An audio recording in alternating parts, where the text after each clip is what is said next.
Guys, welcome back, and today we are doing an album review. If you don't know what this is, these are albums I've just listened to, and I review them. I become a little critic for like 20 minutes, and yeah. So I use a 1 to 5 rating, 1 being the worst, 5 being the best. 3 to me is like my happy medium. And so if there's an album that you like a lot that gets a 3, don't be mad.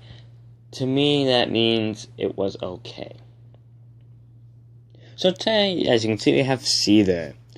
I was not a really big Seether fan.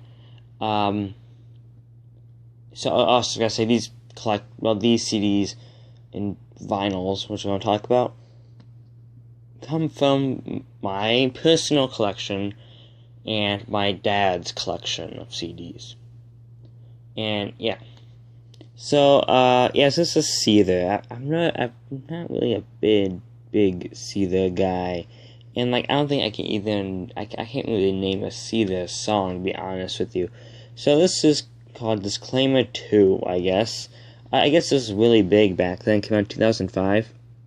No, 2004. But what's also kind of cool with this album is that, oh no, I've got the disc does that, is that it actually oh man. It actually has a DVD in the back that features some music videos on it from Seether. Yeah.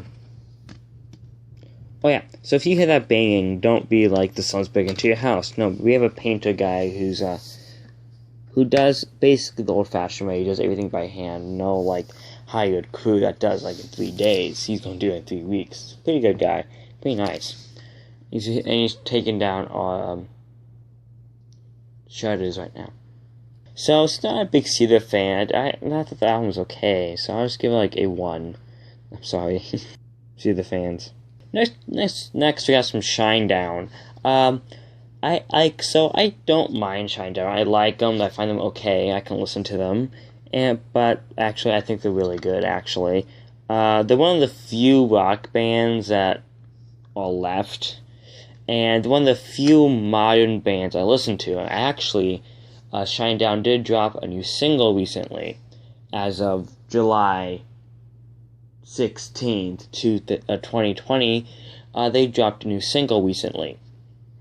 And yeah, so I think that might mean an upcoming album, hopefully.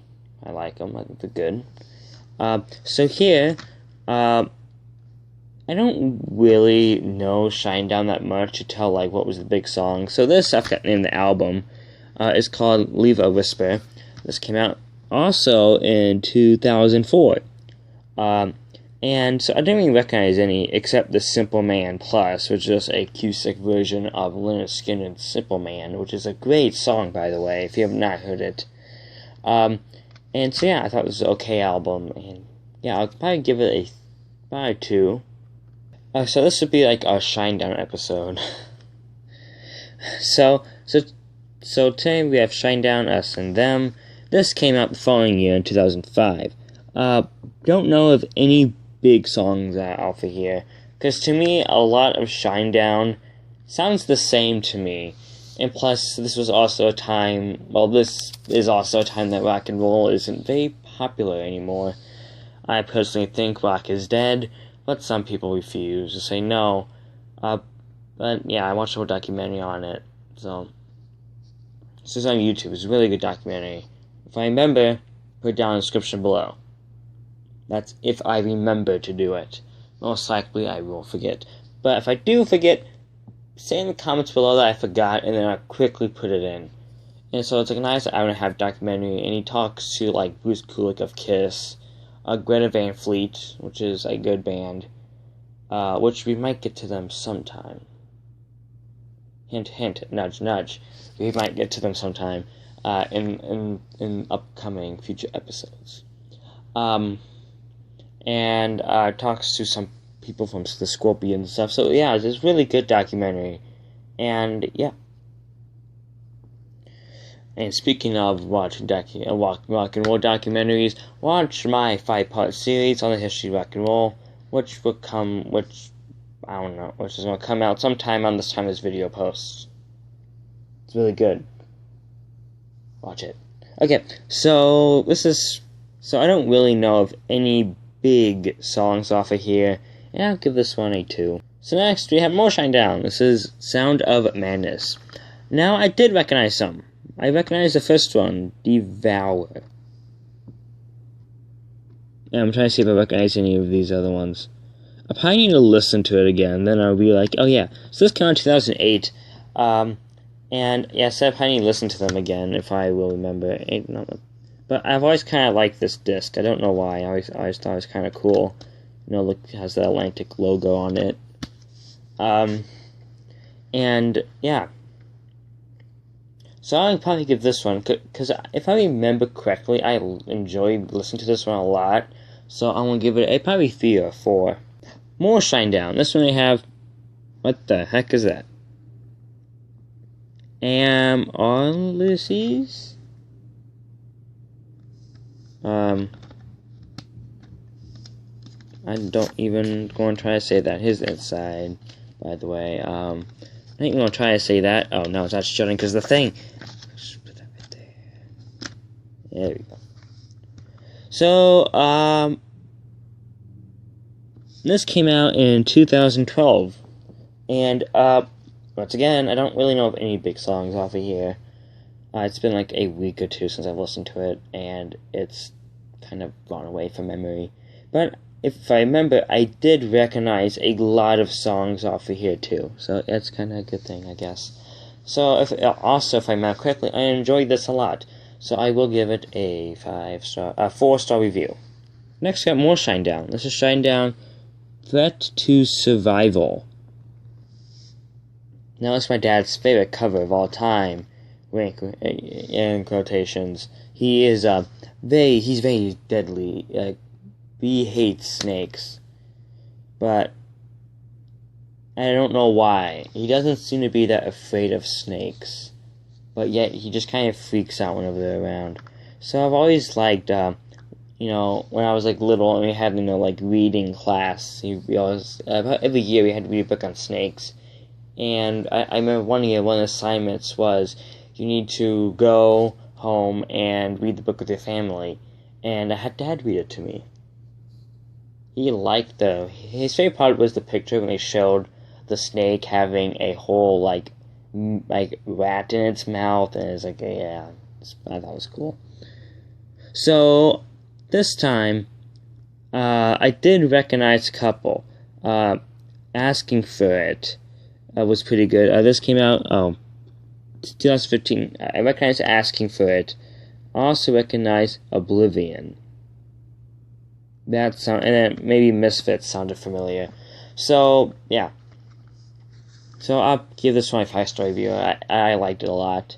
But so the thing is, the Lights of Shindown is at the time these came out, there wasn't really any big songs you hear like on the popular channels, like Billboard Hot 100. The rock and roll nowadays is more like, I guess I want to say underground, if anything. It's kind of more like in the background right now, sadly. Hopefully it goes big again. But so there's only like a few rock bands left, like Shindown. I know we did a couple episodes on Nickelback. I mentioned Greta Van Fleet. I mean, we had Seether earlier this episode, and so they're not as there's not as many anymore. But yeah, it's kind of sad. It's dying off. So we're done with the CDs. Now let's go to a vinyl. Part of the episode. So first we have Kiss Lick It Up. This came out in 1983. What did I say? Yeah. Was it? Aha, I was right. Okay, so big songs off of here was Lick It Up. That's pretty much it. Also, All Hell's Breaking Loose did get a music video. And also, so some songs will also get too. Is Exciter, Not for the Innocent, and on the 8th day. So this, if you've seen our Kiss history video, you will know this would be the first album without well, Ace Frehley. So they replaced him with Vinnie Vincent. Also, this is the first album without the makeup. And yeah, also this will be the second album without drummer Peter Criss, and then replaced him with Eric Carr. So Vinnie Vincent will only last one album until he was out, mostly because he didn't look that good. That's what I've been told. And he went on to do a band called the Vinnie Vincent Invasion, which didn't really do that well, not to my knowledge. I can't even name one song by them. So this personal album, I'll give it a 5-star review. I like it. It's really, really good. And this was a comeback for Kiss, because they were at low points in their career. And yeah. So I don't really need to pop it open, really. Like, I'm not really missing much with the vinyl or anything. So now we have more Kiss. So these albums have been reviewed in CD, not in vinyl. So this is Kiss Asylum. Flip it over. And I like the background a lot. This came out in 1985. So this would have been not the one after Look It Up. It would have been... So after Look It Up, you had Animalize, and then you had Asylum. Big songs off of here was All Night, which I had a music video for, and Tears Are Falling, which was the biggest hit off this album. Also, some other good ones was King on the Mountain, and Who Wants to Be Lonely. Those are some other good ones that I liked. And you see Kiss still does not have the makeup. There's not really much to see with the inner sleeve. So I'll give this album a 4-star review. Like, it has a lot. It has just about 4 or 5 good songs I mentioned, but the rest is just like okay. Yeah. So next we have Kiss Alive. This came out around 1973, I think. Oh, 75. Whoops. It's 2 years off. And fun fact is, in the first episode of WKRP, if you look closely, it's right when Andy gives Johnny Fever a whole bunch of records, like, we're going to switch over to rock, and he's flipping through them. You can see the background. You can see this part as he's flipping through the records. And also the first rock band they ever mentioned in WKRP is Kiss. Because Andy puts up a Kiss poster and says we're going to change the format. So this was a pretty big album for Kiss. So the thing is, they had like minor hits here and there, but then Rock and Roll All Night came in the album before Just to Kill, huge. And to kind of lead up, they came out with Kiss Alive. And Kiss Alive was a live album, which is probably after Peter Frampton's live album. This is like great album. I don't know how much it sold, but at the time before Kiss Destroyer, it was like Kiss's highest selling album. And then on the inside, you can they give you a little discography of Kiss. They give you some nice little fan written letters to the fans. And yeah. So basically, all these songs are big. Almost all of them. Like, if you're a Kiss fan, I bet you can recognize all these songs. Like, they play a lot of these at the concerts, like Do, Strutter, Harder Than Heck, Firehouse, Parasite, 1,000 Years, Black Diamond, Cold Gin, Rock and Roll Night. Like, those are all songs I've heard them play in a Kiss concert in the 3. And they just get better every time. But I've also noticed that in here, there's no stadium, there is no festival seating or general admission seating, I've noticed, because everyone's sitting in chairs. And at the time, there's a lot of arenas that would do, as they call festival seating, which was no seats whatsoever.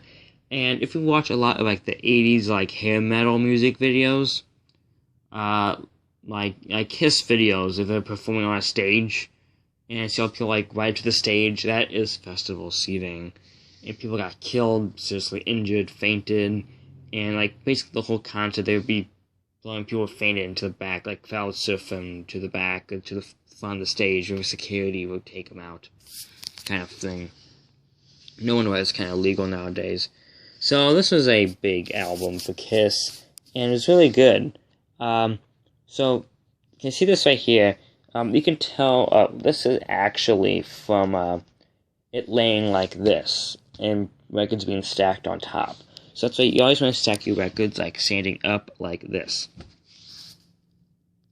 So yeah, and I also give this a 5-star review. Next, Kiss Love Gun. So this album was, well, in Kiss, discography. After Alive, you had Destroyer, then Rock and Roll Over, then Love Gun.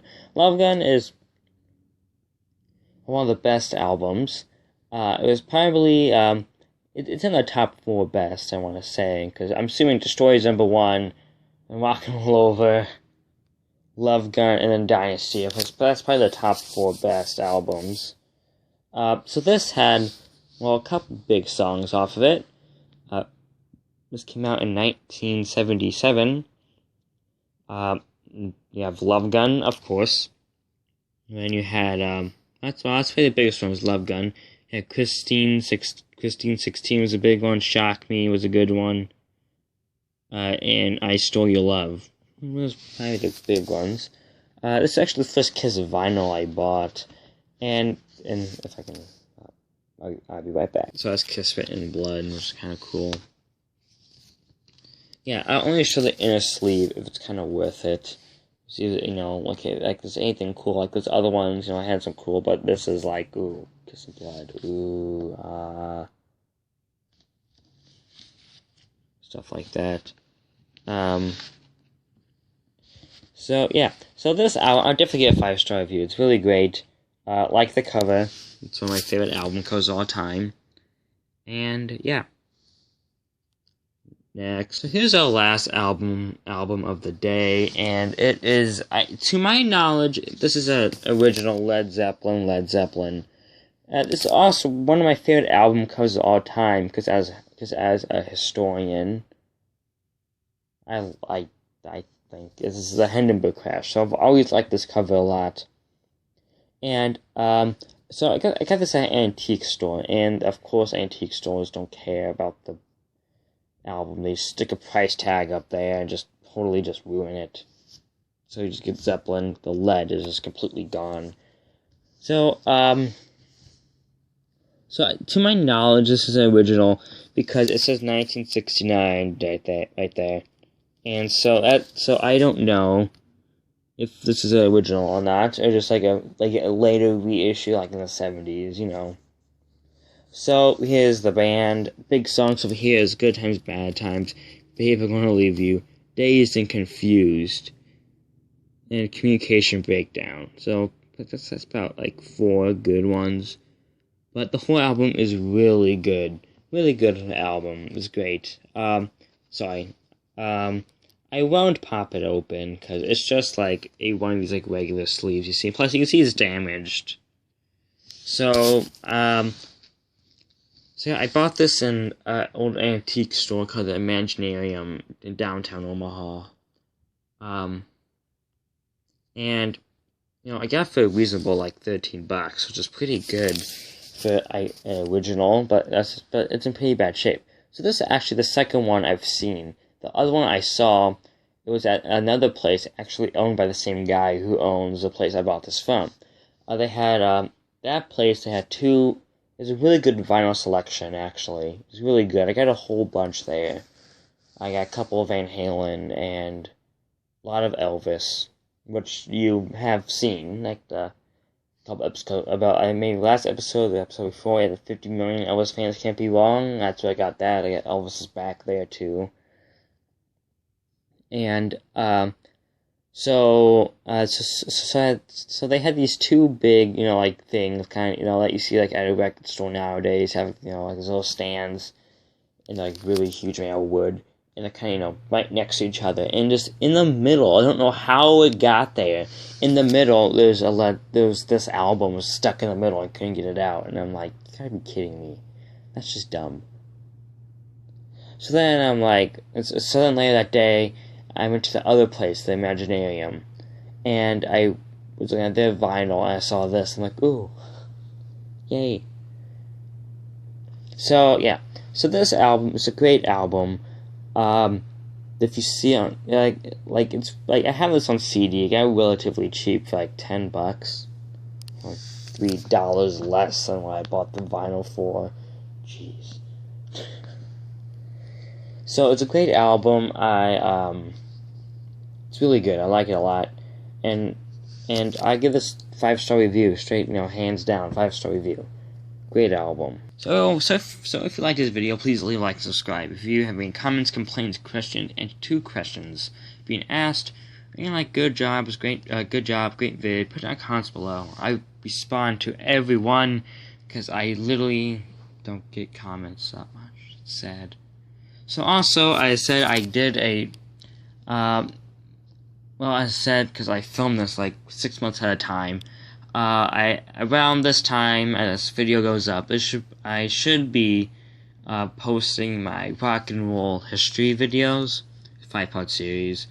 And I literally, this isn't me like going off a textbook book. Well, I have 2 books I'm kind of going off of, but this is like literally like all from memory, going in and making all of this. And I've been using, for almost every decade, I just get a band that lasts the whole decade and use that as like the skeleton, I guess you can say. And so what I'm saying, the Beatles lasted through the 60s. So every time we go to a different year, I'll always start out with a Beatles album that came out that year to know, and that tells myself in 1966 or 1967. You see what I'm getting at? So right now I'm working on the 70s, and it's hard, man, because now this is like a full on decade of rock. Rock was at its peak in the 70s and 80s, and it's gonna be nuts. There's no band that I know a lot of that lasted throughout the 70s. And the only band I know a lot of that started in the 70s was Kiss, and then Van Halen was started in 78. Kiss was 73, so I got 3 years of just I don't know, just it's crazy, I tell you. So yeah, it's really good, it's crazy. I pretty much hit everything, kind of thing. Well, I tried to mention as many artists as possible. I try to mention as many iconic albums as possible, as many events as possible that I can remember. But there's so much stuff in rock, and I'm bound to forget. So yeah. So yeah. So I want to know what your favorite album is. If you have any cool facts about any of the albums that I mentioned, put it down in the comments below. I'd like to know cool facts, and if I got anything wrong. Anything wrong. I'm not one of those people who hates being corrected. I like being corrected if I get stuff wrong, because I don't want to tell those wrong facts to other people. So I don't want to tell those wrong facts to other people. And so yeah, if I get anything wrong, please tell me. I would like to know if I got anything wrong. I won't report you as some people do. But yeah. So put it down in comments below. So please leave a like and subscribe. If you have any comments, put it down in comments below. And if I do forget to put that link up, remind me in the comments below. Then I'll put the link in the description, where I usually put all my links anyway. And yeah. So I'll see you guys in the next video. Bye.